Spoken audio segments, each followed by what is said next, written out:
বেশ অনেকদিন পর আবারও নতুন ধারাবাহিকে প্রধান নায়িকার ভূমিকাতে ফিরতে চলেছেন অভিনেত্রী রুকমা রায়। অনেকদিন হয়ে গেল অভিনেত্রীকে আমরা বাংলা ধারাবাহিকে অভিনয় করতে দেখতে পাইনি। স্টার জলসার তুমি আশেপাশে থাকলে ধারাবাহিকে তো অভিনেত্রীকে অভিনয় করতে দেখা গেছিল, তবে খুব বেশি দিন তাকে অভিনয় করতে দেখা যায়নি। ধারাবাহিকের শেষের মাত্র কয়েকদিনই অভিনেত্রীকে সেই ধারাবাহিকে অভিনয় করতে দেখা গেছিল। তবে এবার জি বাংলার আরও একটি যে চ্যানেল রয়েছে সেখানেই নতুন ধারাবাহিক আসতে চলেছে নতুন ধারাবাহিক এসআইটি বেঙ্গল।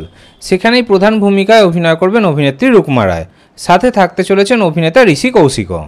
ওদিকে অভিনেত্রী শ্রুতি দাসও আবার নতুন ধারাবাহিকে ফিরতে চলেছেন।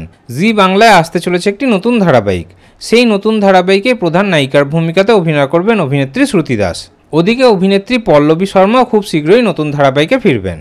সম্প্রতি আরও একটি ইন্টারভিউতে অভিনেত্রী জানিয়েছেন যে খুব শীঘ্রই তিনি নতুন রূপে ফিরতে চলেছেন। তার মানে খুব শীঘ্রই অভিনেত্রী পল্লবী শর্মারও নতুন ধারাবাহিক আসতে চলেছে। তবে কোন প্রোডাকশনের কোন চ্যানেলে সেই বিষয়ে কিছুই জানা যায়নি। চারিদিকে খবর ঘুরছে যে এসবিএফ প্রোডাকশনের নতুন ধারাবাহিক হতে পারে, আর জি বাংলাতে সেই নতুন ধারাবাহিকটি আসতে পারে।